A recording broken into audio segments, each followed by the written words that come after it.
Elizabeth Moskalenko, your ASLA New York chapter president. On behalf of the New York chapter, I welcome you to our event tonight. I am extremely fortunate to collaborate with an incredible board and dedicated committees as we are working towards support of our members and of our profession. We are living in an unprecedented time, and my thoughts are with you and your families. Together, we want to help you through this pandemic, especially in our capacities as landscape architects to address systemic racism, equitable design, and how we shape just spaces. Excitingly, we have been taking great strides behind the scenes in building out our advocacy, education, and membership committees, and in creating special ties with our student chapter to address much needed changes. I am inspired by the drive, passion, and ideas everyone is bringing to the table, and look forward to you witnessing and becoming a part of the future of this organization. I invite each of you to reach out to myself and Diane Sferrazza-Katz, our executive director, to become involved in discussing ideas on how we can further progress. I would like to give special thanks to the many that have come together to bring us the 2020 Design Awards, most especially our organizers, Nicholas Pedinati, Stacy Ellickson, and Diane. And further thank our MC, Mark Folk, for pulling off our very first virtual ceremony. I want to thank Susan Newman, Kerry Blackman, and the volunteers of the Potomac chapter for jurying our winners tonight.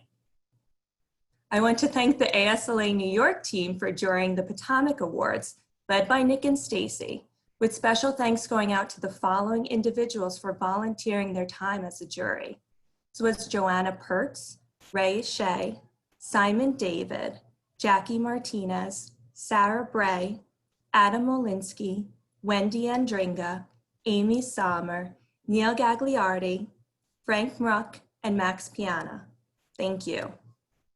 I thank especially our winning teams, as well as all of our entrants for their incredible submissions here in New York. We are quite proud. I wish I could hand you your certificates in person. I thank our winning team representatives that are here for our first question and answer session tonight as part of our panel for the Design Awards. Finally, thank you all for joining us. We couldn't do this without our members. Thank you for our gracious sponsors, Victor Stanley and Maglin, most especially to Andrew Hosmer and Barbara Ritter, who we have grown to know over the years with their personal, very personal involvement. With that, we'd like to play you this short video from our platinum sponsor, Victor Stanley. It's a pleasure for Victor Stanley to once again sponsor the New York City ASLA Chapter Design Awards. We believe very strongly in the concept of design awards because it is never trivial to be honored by your peers. However, there are a couple of other major reasons why we love coming to New York for these events. Firstly, in the 58 years that we've been in business, my wife Julia and myself, we've made so many close friends in the landscape architecture community. And the older I get, the more vital, the more important are these friendships. And I think you'll all agree that the name of the game is to keep getting older. Secondly, Jerry and I, my brother Jerry and I, we're New Yorkers. We grew up in Brooklyn. We grew up on Montgomery Street, just one half block from where the Brooklyn Dodgers played their home games at Ebbets Field. Jerry went to Erasmus Hall High School. I went to Brooklyn Tech. Further, our dad had a little mom and pop grocery store right near Borough Hall on Montague Street in Brooklyn. And Jerry and I worked there many, many a day, many, many an evening and weekends as we were going through school. We learned a lot about business just from the very, very beautiful concepts of my father's teachings, such as honesty, integrity, ethics, values, morality, and so forth. In any event, we hope that all of you have been successfully navigating the events of the past 2 to 3 months. They can't help but affect us all in one way or the other. However, if history is any guide, this too shall pass. In fact, over the last 2 to 3 months, with all the gloom and doom that there has been meaningful business activity, And there's every reason to believe that the business activity is picking up markedly at the moment. On the hopeful front, there's every reason to believe again that Congress will introduce a major infrastructure rebuilding program, and that this program with its many facets would be enough to carry the economy not only through the years, but also through decades of work. And one of the major beneficiaries of such a program would be the landscape architecture community. Further, recently, within the past month or so, Jeanette Sadiq Khan, who was the Commissioner of Transportation in the Bloomberg administration, was interviewed on TV about her concept for cities of the future. And she made no bones about it. She said the cities of the future are going to grow and that they're going to require more green space, more parks, more bicycle paths, and a whole host of other new innovations which will benefit, you guessed it, the landscape architecture community. In the history of the world, there have been numerous epidemics and pandemics, and the world has survived. It hasn't been easy and it hasn't been pretty, but the world has survived. And that was before the world had all the resources we have today, such as economic, medical, industrial resources that make our recovery that much more secure, no matter how it looks on a minute-to-minute basis. From all of us at Victor Stanley, to all of you, we wish you the very best in good luck and good fortune, with a special good luck today to all those involved in the awards program. Be well.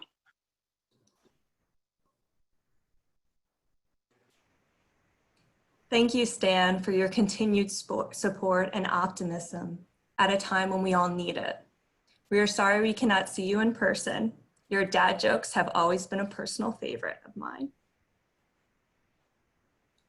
With that, I am honored to turn you over to our MC, Mark Folk. Let's get this ceremony started. Great, good evening. Thank you, Liz. And welcome to the first of 2 nights of virtual presentations of the 2020 ASLA New York Chapter Design Awards. I'm Mark Folk, past National President of ASLA and Deputy Commissioner and Chief Operating Officer of New York City Parks. It's my pleasure to serve as MC for the 4th year, obviously the first and hopefully only year with virtual awards. Tonight we will present 9 merit and 2 honor awards, 11 of the total of 22 different projects. As Liz mentioned, this year's submissions were juried by members of the Potomac chapter. Each submission was judged on its own merits and not ranked relative to one another. Projects could receive either a merit award or an honor award for truly exceptional achievements in the field of landscape architecture. The 2020 submittal categories include general design, which recognizes achievements of excellence in landscape architecture for projects over $150,000 of any type. Residential design, which recognizes excellence in residential landscape design, including single-family or multifamily residential projects, activity areas for cooking, entertaining, recreation, or relaxation, sustainable landscape applications, new construction or renovation projects, historic preservation, affordable landscape concepts, and innovation. The third category is analysis, planning, research, and communications. This category recognizes the activities of landscape architecture which lead to, guide, or evaluate future landscape architectural design, including development plans, government policies, programs, and legislature, environmental analyses, and various landscape analysis activities. And the final category is unbuilt projects, which recognize excellence in landscape architecture design in relation to the program and site of commissioned but unbuilt work. For whatever reason, the project never went to construction or is not yet built. The judging criteria includes, for design, the quality of design, relationship to context, relevance or demonstrable impact to the profession, the public, and/or the environment, presentation of effective written and visual communications, significant sensitivity to the environment, and principles associated with sustainable development. In the planning category, the criteria include quality of analysis, research, planning, or communication, exhibits new technology, a pioneering use of previously created methodology, or a uniquely effective means of combining and presenting landscape architecture or land use practice techniques, and the relationship to physical and or cultural contexts. And finally, for the unbuilt projects, clearly defined program and design intent. Design fulfills the project's program or intent. The work exhibits originality and or principles of sound landscape architecture practice, and the presentation conveys the project's intent with distinction. Tonight's presentation will be followed by a Q&A. The panel will have a representative from each project. During the presentation, please type your questions into the Q&A box at the bottom of your screen. We will begin the Q&A with one question to be answered by all panelists, and then move on to questions by our attendees. So let's go to the awards. Tonight, we will begin with the honor awards, the 2 projects awarded to those projects which exhibit truly exceptional achievements in the field of landscape architecture. Projects receiving the honor award are the Highbridge Park Master Plan by MKW and Associates. Highbridge Park was selected as Manhattan's representative project in New York City's Anchor Parks program. As a result, an in-depth master planning process was undertaken for the 130-acre park. Community vision sessions were held, giving voice to the participants' aspirations. The park's history, the cultural context were investigated, and a thorough inventory and analysis were undertaken, which identified recreation facilities, character-defining elements, and overall ecology. The master plan offers recommendations for short and long-term park development. One long-term goal introduced structured walkways to allow for improved connectivity and circulation throughout the site. Short-term projects include a new comfort station, a renovated adventure playground, a practice soccer field, and the reconstruction of the grand staircase in the park's northern section.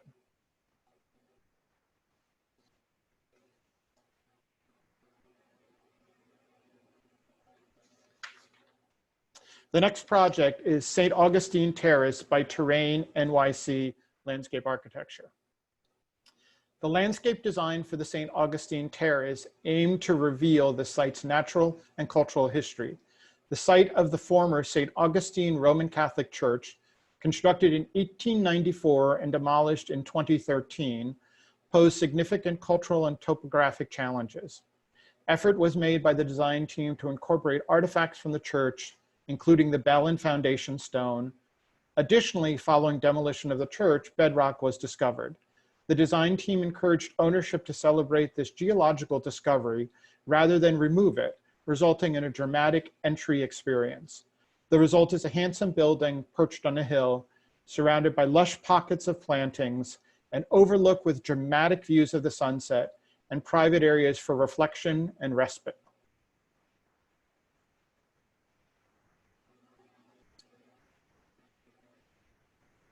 The following projects were awarded the Merit Award, recognizing exceptional work in landscape architecture.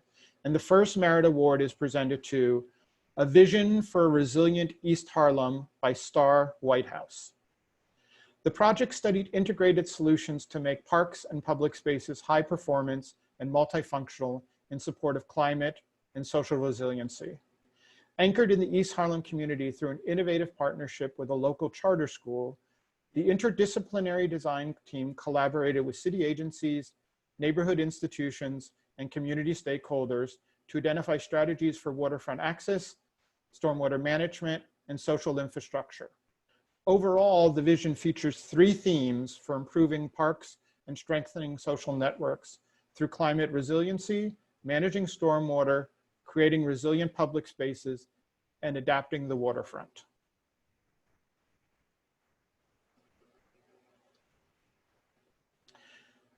The next Merit Award is presented to BQ Park by BIG, the Berg English Group. The BQE, built by Robert Moses in the 1950s, is an iconic piece of New York City infrastructure that has accommodated car and truck traffic for more than 60 years. As a contribution to the public conversation, the team developed the BQP, turning the Brooklyn-Queens Expressway into a Brooklyn-Queens Park, while still accommodating significant vehicular flow along the route.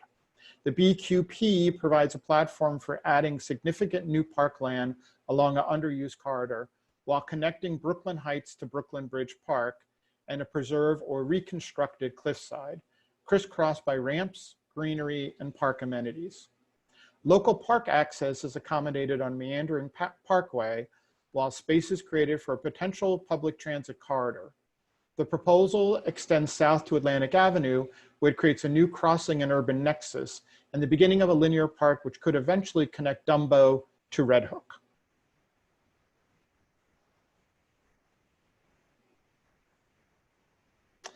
The next Merit Award is presented to Cornell Tech Campus by James Cornard Field Operations. Cornell Tech's new campus on Roosevelt Island spans 12 acres, overlooking both the Manhattan and Queens skyline. 2 acres of open space create a substantial public realm, foster interaction and collaboration, and welcome visitors, students, and the public into the campus, while simultaneously serving as a stormwater strategy. Together, these open spaces weave the buildings into a unique and vibrant community, providing a rich identity for this new 21st century urban campus. The Phase 1 landscape includes state-of-the-art sustainability metrics with porous pavements, stormwater gardens, native plantings, and renewable materials. The next Merit Award is presented to the East 92nd Street Bonus Plaza and Terraces by Starr Whitehouse. The 92nd Street Plaza introduces a green social retreat into a high-density Manhattan residential neighborhood. This privately owned public space greets the public with a flowing sequence of 3 spaces: the inviting street entrance with an accessible incline, sculptural stairs, seating steps and benches, a middle social space with fixed and movable tables and chairs, and a fountain oasis at the rear. Within a framework of woodland plantings, an exuberant motif of curves leads people through the space, expressed through a swirling pattern of granite set paving, custom concrete benches and planters, and accents of wood and steel. Experienced from the ground and from above, the plaza expresses elegance and playful vitality.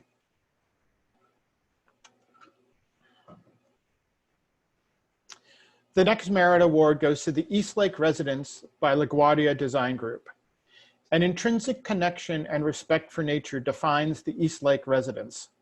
The property was sited to fully capture and embrace the calming lakeside views, summer sunsets, and cool breezes, while respecting and celebrating the tricky hillside drainage patterns present. A native plant palette knits the 2 conjoined lots together into a lush family compound containing a main house and guest house with attached garage.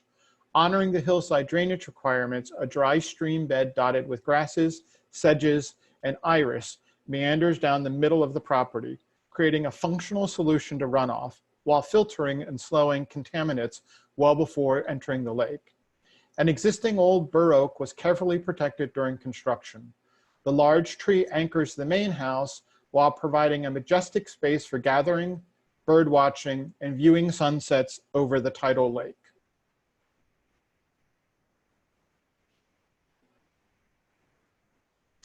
The next award is presented to Intertidal Pool at Roberto Clemente State Park by MNLA. The synchronicity of Hurricane Sandy and the ongoing renovation of Roberto Clemente State Park in the Bronx created an opportunity to reinterpret the park's hard edge into an exciting, interactive public open space. The intertidal pool encourages visitors to engage with ecosystems not previously accessible. It creates a tidal marsh and habitat for local flora and fauna, while also filtering upland runoff that previously contributed to combined sewer overflows. Elevated walkways breach traditional hard edges to observe a tidal marsh where fish and crabs began to take refuge within days of opening. The next award is presented to Lenox Hill Houses by Steve Yavanian Landscape Architecture. An integrated series of outdoor spaces at this Manhattan townhouse display the power of simplicity and restraint to create an immersive and tranquil landscape experience in contrast to the chaos of the city beyond. Through the distillation of materials, patterns, and elements, the landscape architects aim to provide spaces that are distinctive and physically separate from each other, but simultaneously feel like a unified whole.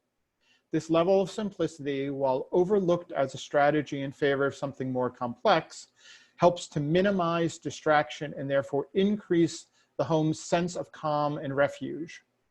The adept manipulation of proportion, volume, and light results in beautiful and highly functional gardens and terraces for the client and their growing family.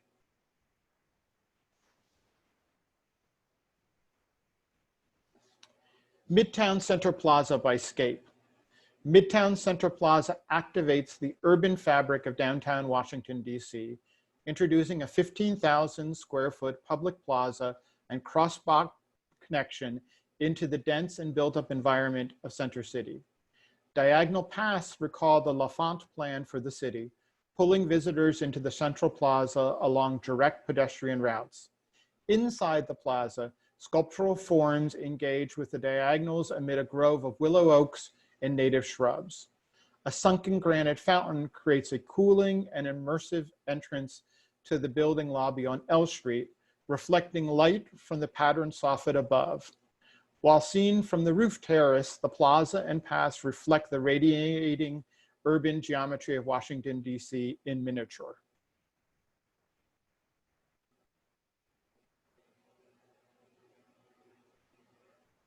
And our final award this evening goes to the reconstruction of 9th Street, Gansevoort area by Ken Smith Workshop. The Meatpacking District in New York City is a landmark historic district in transition from a working district to a retail and transit-oriented cultural area. The district opens up spatially with triangular spaces that result from the intersection of the local village grid that it sits in, contrast to the uniformed Manhattan grid. The New York City Department of Transportation initiated a traffic diet plan to reduce 9th Avenue in this area by 2 lanes and create new pedestrian plazas. Working with numerous public agencies and neighborhood constituencies, the resulting design involved the replacement and restoration of all cobblestone, paving and curbs, design of new pedestrian plazas, custom planters, and furnishings.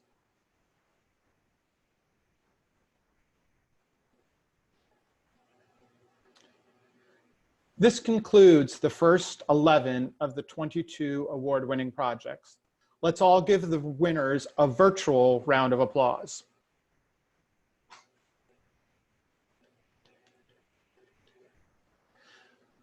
We hope you will join us Thursday evening at this same time for the presentation of the second of the 11 of 22 awards. Thank you for allowing me to MC this presentation. Now it's my pleasure to turn it back to Liz for the Q&A. Hi, everyone. Thank you, Mark. That was wonderful. Now let's get started with the following question to be addressed by all panelists. Afterwards, I will field questions from the audience to address the speakers. I would like to wish a warm welcome to our panelists we have here. And I'd like to go through and introduce everybody really quick, just so get some ideas of the names of the projects. First, we have Brian Green from Terrain NYC, and their project is St. Augustine Terrace. Next, we have Alan Juba from MKW and Associates with Highbridge Enco Park. Karen Tamir from Field Operations with the Cornell Tech Campus. Alex Bludorn from LaGuardia Designs, who's not only here, but also here with the entire firm in the background waving. Oh no, wait, they left you. Oh well. All right, little sense of humor. I can't hear anyone in the background, so I'll just imagine you're laughing with me right now. With East Lake Residents. Stacy Ellickson with MNLA for the Tidal pool at Roberto Clemente. Martin Harwood from Scape for Midtown Center Plaza. Jeffrey Poor from Starr Whitehouse for East 92nd Street bonus. I love that. Michael Haggerty, also from Starr Whitehouse, A Vision for a Resilient East Harlem. Ken Smith from Ken Smith Workshop, Reconstruction of 9th Avenue.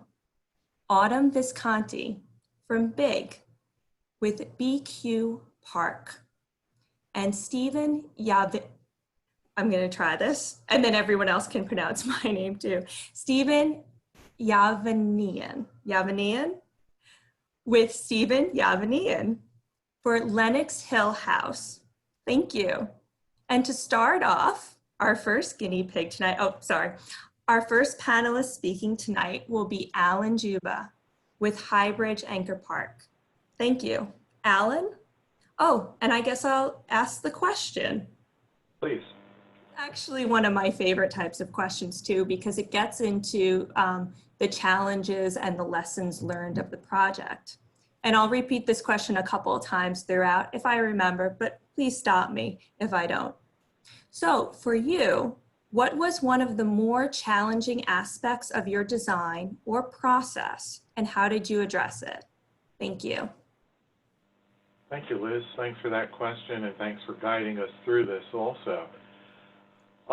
If people recall some of the images that were put up for the Highbridge Anchor Park project, you saw the very linear nature and the very long stretch that Highbridge Park in its entirety actually encompasses.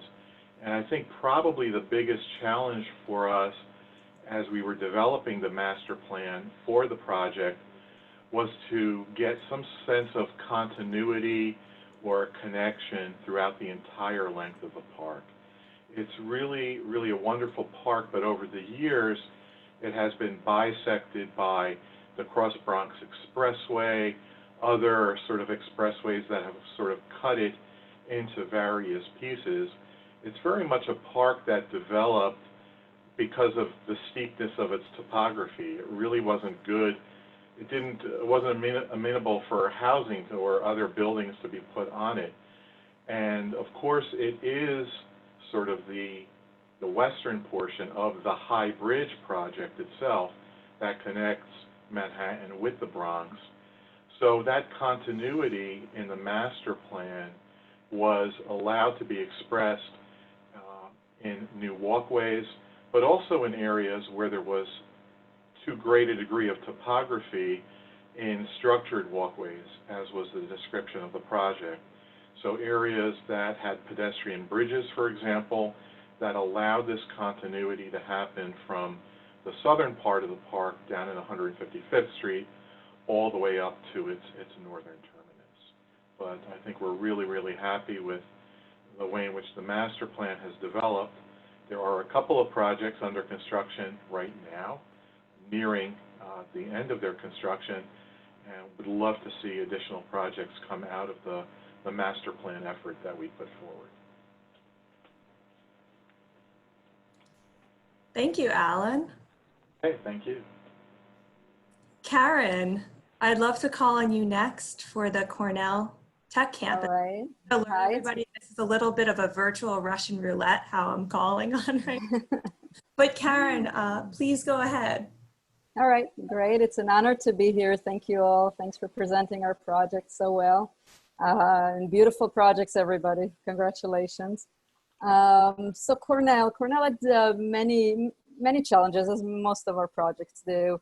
But I'll talk about one which we don't often get to do, and that was designing a framework plan and the landscape ahead, or as architect/developer teams were brought on board.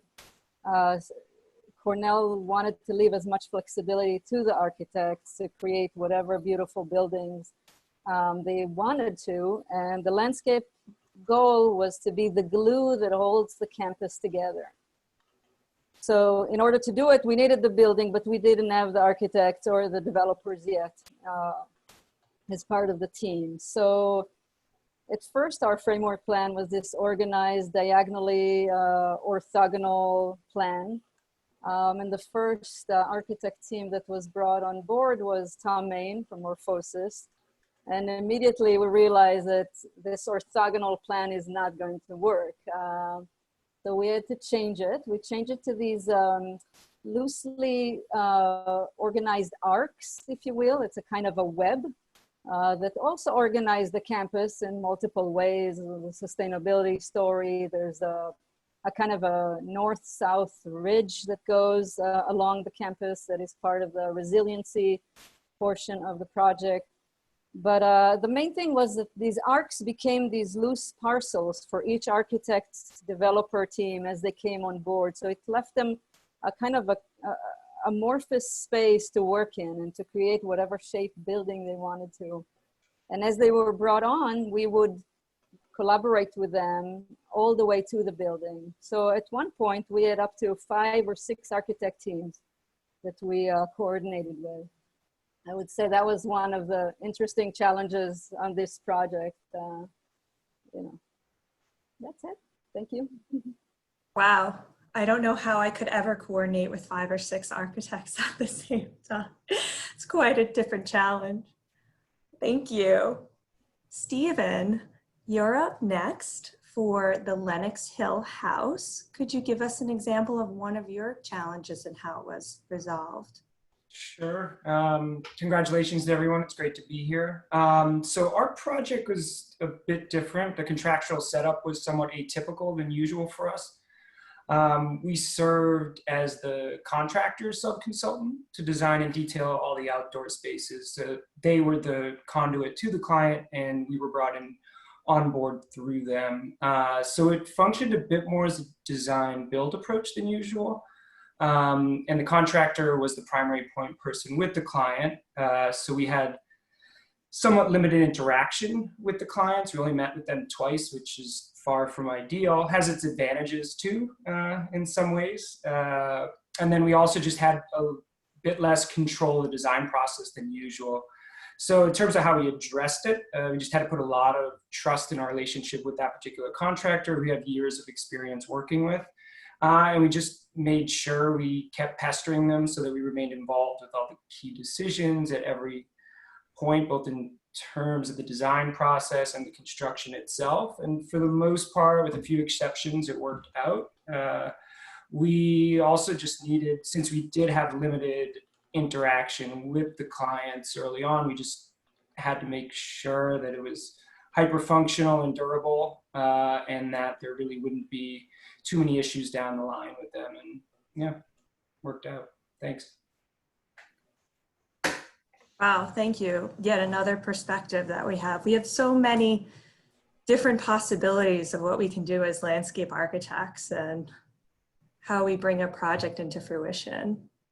With that, Martin, you're up next with Midtown Center Plaza. Hi, thanks everyone. Congrats to all the winners tonight. For us, I think we were lucky that we had a really great client who was interested in carving out space. They didn't have to give back a plaza to the public, but they decided to take away building area in order to build a place that people could be. And I think as part of that, one of our challenges was really to create a landscape that would draw people in, that people would want to be in. And so we went back and forth with a lot of design iterations on how best to do that, whether to use water or green. And we landed on kind of creating this forested plaza thicket. And so that brought its own design challenges, bringing in these mature trees. The whole structure had to be shored up when they brought in the trees so that they could support the structure of the machinery that was bringing them in. So I'd say the trees were the biggest challenge to our project. Thanks.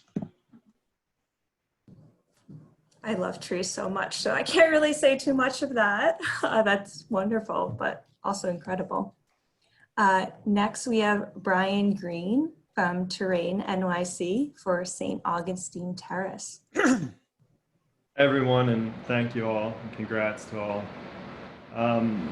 The site is owned by the Archdiocese of New York, and there was a church built there from late 1800s until 2013 when the decision was made that it wouldn't be feasible to repair it any longer and it should be taken down. And through that demolition process, quite a bit of bedrock was revealed. The site's in Morrisania in the Bronx. It's a natural high point throughout the Bronx, which is probably why the church was built there to begin with.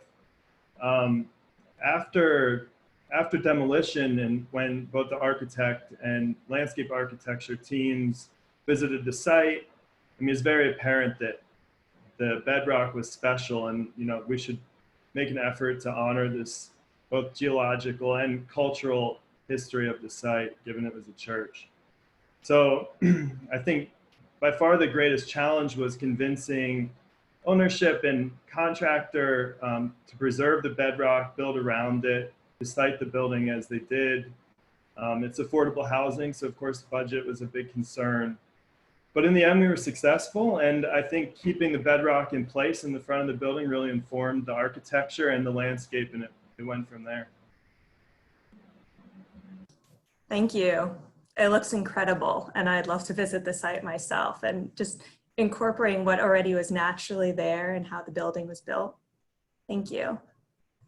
Ken, are you ready to go? Ken, can you present a reconstruction of 9th Avenue and your challenge? Sure. Well, the meatpacking district is a kind of fantastic place, and it was still pretty derelict when we started the project.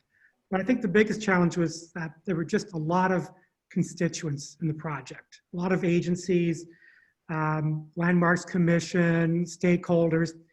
And when we were doing the intelligence before we interviewed, one of the things we learned was that what people really loved was that it was big and open and there wasn't anything in it. And it was sort of the feeling of cobblestones going from building wall to building wall. And we learned that the preservation community was opposed to having any trees. And so during the interview, of course, somebody asked, well, do you think a street project has to have trees? And I was opportunistic enough that I said, no, I think you can do a good project without trees. So we got the project, which was good. And we were given a kind of test project that DOT had developed with the community, an interim project to test out the ideas. And it was kind of ad hoc, and there were little widened sidewalks here and there and laybys. It was kind of a mess. And we met with the committee chair from Community Board 2, and she said, DOT gave us everything we asked for, and we don't like it.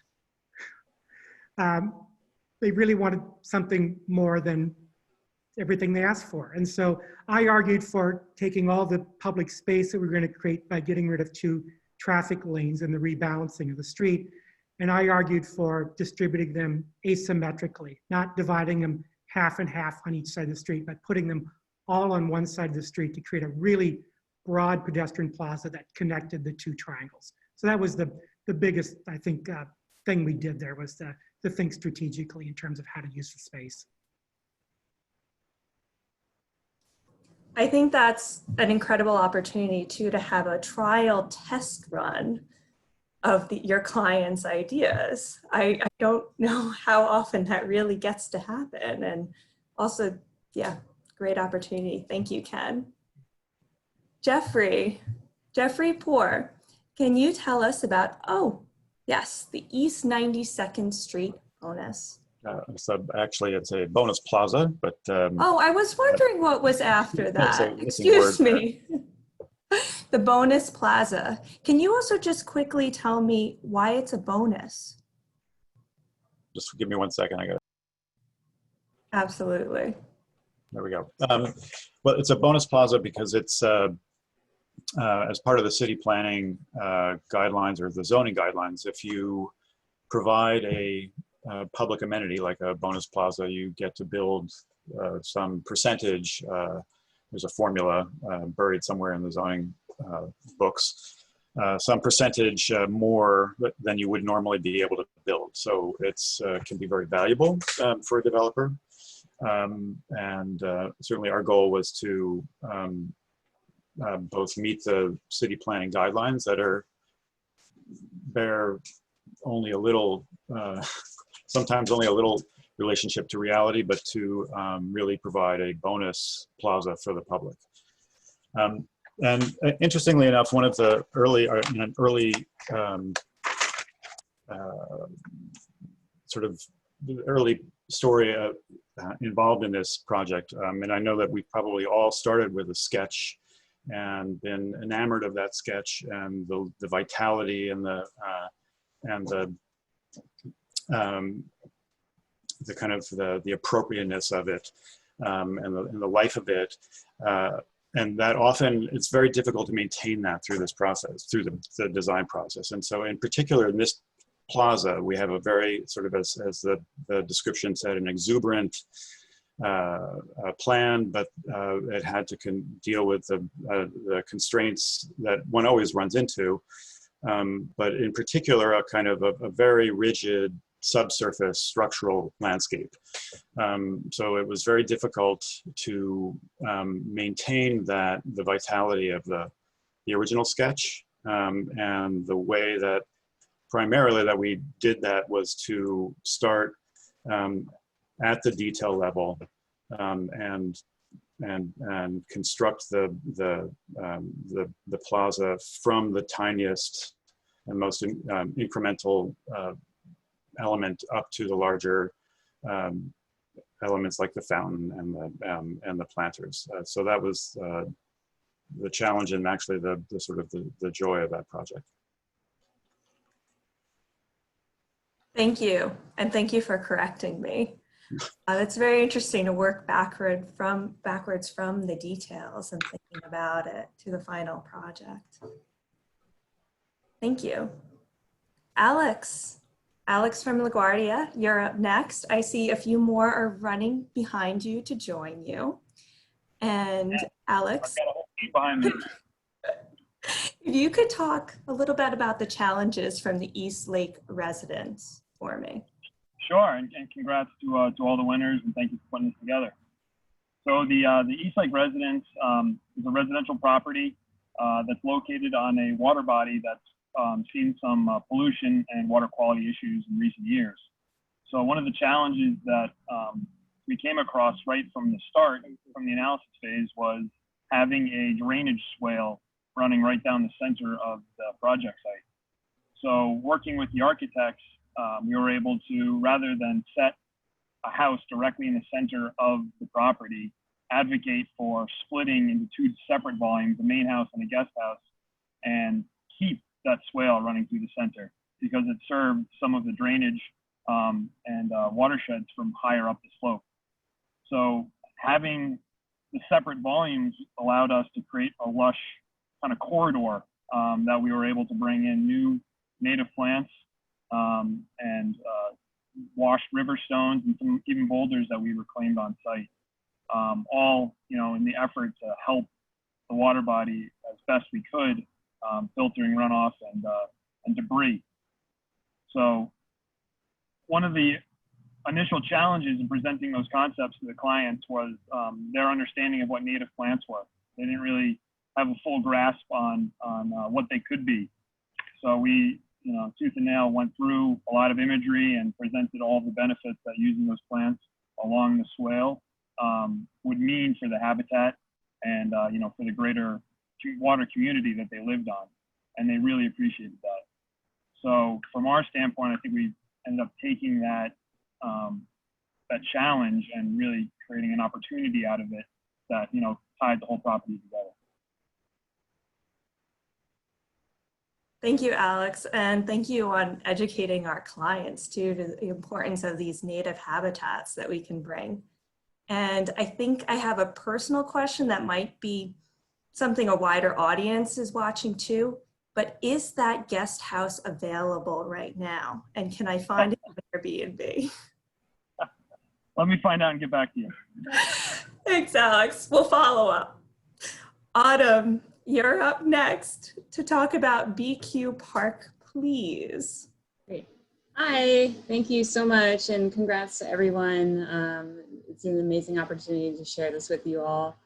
I think we encountered a number of challenges, and quite honestly, we love a good challenge. And I think it's part of our kind of pro bono vision, working with a collaborative team from MVVA to Sherwood and Arcadis, all pro bono on kind of re-envisioning the BQE and rethinking about how we can adaptively reuse aging infrastructure, which is a prevalent issue throughout the US and across the world. So I think that was the major challenge in thinking about how to establish a better connection to the waterfront, for multiple communities across the north-south corridor. And coming with that is a number of networks with infrastructure and DEP utilities and MTA subway lines and fan plants. I think we had a very insane maze of utility lines to work with in terms of bringing the highway off of the cantilever and down onto the ground bed. So we worked with our specialists in a phased approach in how to address each and every single utility line. And we have received a kind of a little bit of suggestion with the City Council report that recently came out in, I think, February, in terms of our scenario. And then there's another scenario looking at a tunnel that extends underneath downtown Brooklyn. So it is a viable approach in how we can transform the BQE, not only in the short term, but also in the long term. I think in terms of a huge challenge is the implementation of the project at large and how the different agencies need to work together in terms of state and local jurisdictions. So I think that's the next big challenge for everyone. Great, thank you. Michael, also another from Starr Whitehouse. Now, correct me if I'm mispronouncing, but is it a vision for a resilient East Harlem? Yeah, I think that sounds about right. Thank you. Yeah, thank you. Well, Starr Whitehouse co-led this study with One Architecture and Urbanism. And we also had a co-client, planning and design at New York City Parks and the Mayor's Office of Resilience. And so, you know, it's exciting and a pleasure to get to share the recognition across so many team members who contributed to this. I think, you know, any designer that's working on resilience in New York knows that one of the challenges is really about defining the problem of climate resilience across different neighborhoods. And in this study, you know, we were looking at understanding what different climate threats would mean in East Harlem and also Central Harlem, you know, what it would mean for open spaces and public spaces and the network of social infrastructure in this neighborhood. And, you know, all of these questions are really ambiguous ones. And hard to pin down.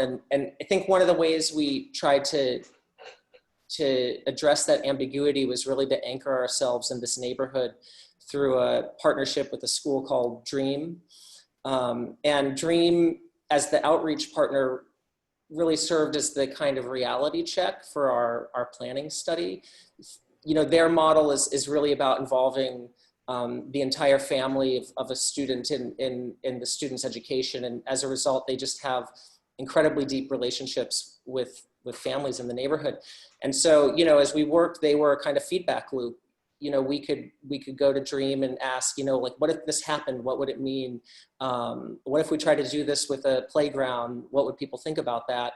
And all of these sort of resilience projects have a social implication to them, and Dream helped to really add that layer to making these kinds of problem statements about resilience. So overall, you know, it's exciting that so many designers and leaders in the city were involved in this process. And, you know, getting to something you can call a vision isn't that easy. But, you know, it was really through anchoring ourselves in the community that we could give clarity with this. Thank you, Michael. That sounds wonderful. Last, but certainly not least, is our very own Stacy Ellickson, who is also very responsible for putting this together tonight with Nick. So thank you. But tonight, she's going to give us a little bit more background from the MNLA perspective for the tidal pool at Roberto Clemente Park. And I only wish that it wasn't just for, you know, natural ecology, but I could go swimming out there right now. So before I embarrass myself further, Stacy. Hi, Liz. Thank you. So the intertidal pool came to fruition after Hurricane Sandy flooded the park, and at the time the park was going through some ongoing renovations. This natural event actually allowed the park to reframe priorities and let them speed up the process. As part of that, the bulkhead was reconstructed, and it presented an opportunity to really weave this ecological pocket within the park. Although the tidal pool is a very small segment of a much larger park, the design and implementation required a vast amount of coordination with the adjacent projects that were being designed concurrently, and as well as the coordination with all the different consultants and disciplines that come with a variety of parks and a variety of projects and a variety of different landscape typologies. The intertidal pool also required us to get buy-in from all levels of state parks, including the state parks design team, parks managers, directors, everyone on up to the commissioner. And it allowed us to work in close coordination with the construction team. With the unique opportunity to reinvent that park's really hard edge, we were challenged by state parks to do so in a way that would allow to keep the space protected from the strong currents and pretty active boat traffic and resulting wakes along the Harlem River, but also design a space that was approachable and safe for parks visitors, and also be maintainable by their staff, which is something I know that we all encounter within our landscapes. This required MNLA to continuously think critically about the space, the experience we were creating, the project implementation beyond the design phase. These considerations were really paramount through construction and design, and MNLA and the design team focused on this end goal in order to provide this unique space that really opens a window into this ecological landscape. Within a few days of opening the kennels, we had crabs and fish and all sorts of wildlife that you could see from some of the walkouts that we had included in the project, and it was really fun to start seeing those come in and inhabit the space. But really the success of this space to date is a tribute to state parks for taking the leap to first include the tidal pool, intertidal pool, and this ecology and landscape that was new to them, but then also being dedicated over the past few years since it was implemented to ensure the success and maintenance of the space.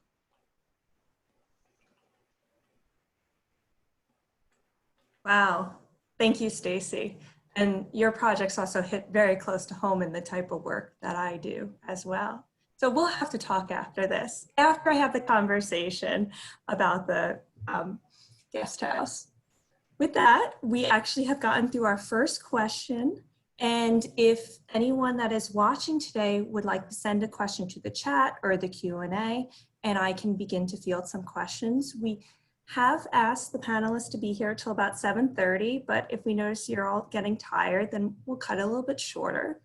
And in the meantime, while waiting for a few questions, I'd like to ask another one that we have in here. And I think what I'll do is I will have all the panelists in front of me, and then whoever thinks they might have a response first, they'll raise their hand. So just give me a second so I can go back and forth on the screen. So the question is, given the ongoing COVID-19 crisis, how does your design or future design, given the new health guidelines, would you change your design, or what are clients now asking of you? Now, this can apply to the project that you just presented, or if you want to share a couple of thoughts about how you might reapproach things going forward. So I'll just wait to see if anyone tries to speak. Oh, Ken, after you. Well, it's interesting because we just got hired by the Meatpacking District to work on their Open Streets program.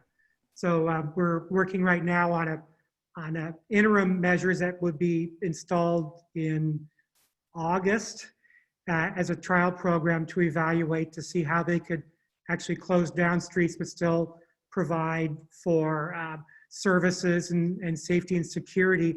But it's really all geared around creating outdoor usable spaces that are safe and socially distanced under the current circumstances we're in, but still allows the district and the retail and the restaurants to remain viable. So it's an interesting challenge, and it's an interesting time.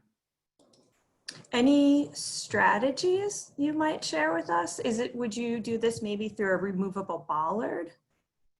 Well, I told them during the interview that I thought we should think of it as theater.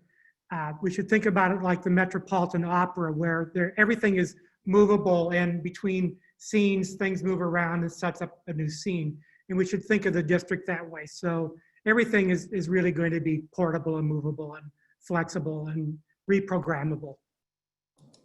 I love it, especially as someone who sorely misses the Metropolitan Opera right now. You can watch it on TV. I have been.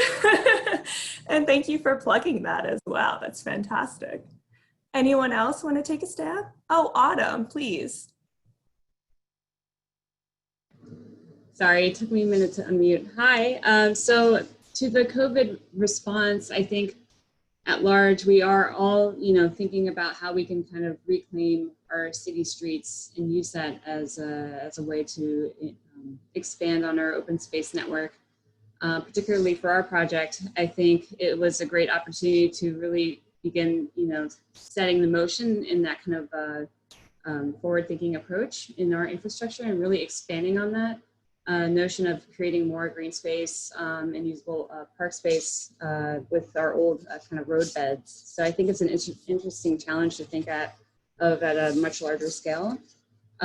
We also submitted pretty recently for the Van Allen Reimagining the Brooklyn Bridge competition. We were one of the, I think, 6 or 7 finalists. And we would like to use that as an opportunity to also rethink crumbling infrastructure and tying into greater connections with the city and rethinking mobility and bringing people across the Brooklyn Bridge as more of a pedestrian only and future kind of automobility approach. So I think this is not just, a question that we should address for each of our projects, but I think it's something that we should all consider as designers, specifically as landscape architects, how we envision the kind of important role that public open space plays, especially for our streets and in our cities. So I really, would like to encourage that kind of just thinking how we can transform our own communities and reusing the streets that are underutilized today. Thank you, Autumn. That also touches on another question from Nico Sharesti. And that is, and we could also add this to our discussion, but what do we think cities look like after COVID-19?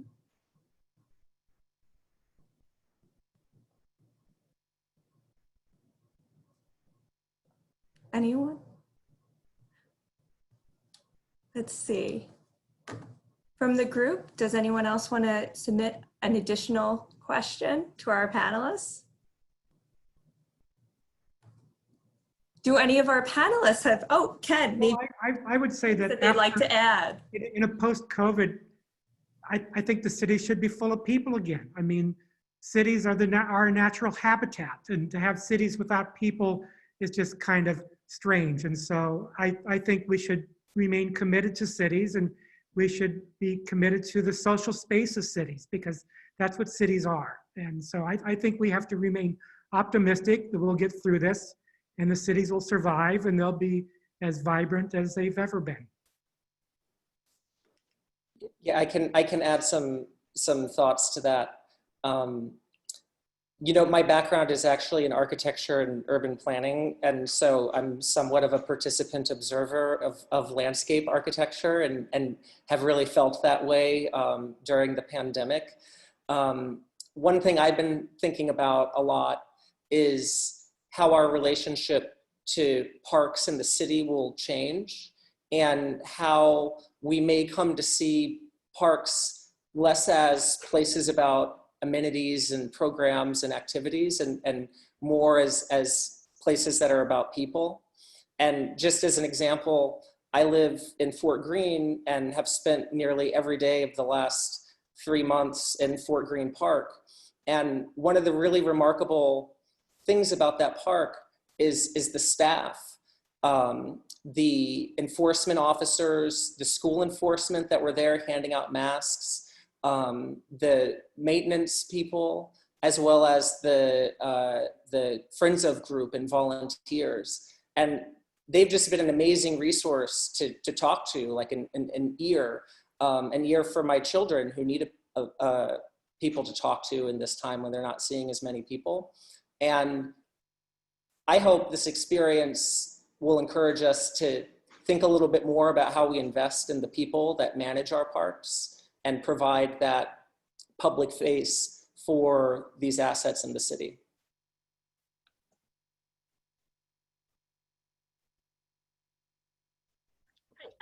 Yeah, I just piggybacking off what Michael said, I've seen a lot of those trends in my neighborhood as well. I live just southeast of Prospect Park, and I've seen a lot more community organization and really questioning where our funding is going, like with less street sweeping happening and less forcing of moving cars every couple of days, and then also asking questions of why are the trash cans not getting emptied in Prospect Park? And so I'm seeing a lot of these really great questions of where our funding is, where city funding is going, and is it going in the right places? And I'm really hoping that that's a good transition to make sure that these very valuable spaces within cities are funded and able to be maintained and taken care of in a way that all of us really want them to be.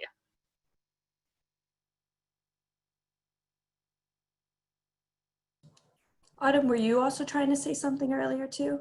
Or was that just a wave? No. Well, would you like to add anything to that now? No. Anyone else? Maybe additional parting thoughts? Well, this has been wonderful, and I really appreciate everyone being here tonight. And I do hope that you will join us again on Thursday at 6 p.m. for our night 2 of the Design Awards. And just thank you again. So virtual round of applause. Thank you all. I just popped back in. And everyone who has put this wonderful event tonight together. And I hope everyone has a wonderful evening. So thank you. Thank you all to our panelists and all of you for joining us. We really appreciate it. Have a good night. Good night. Night. Bye. Right. Thank you.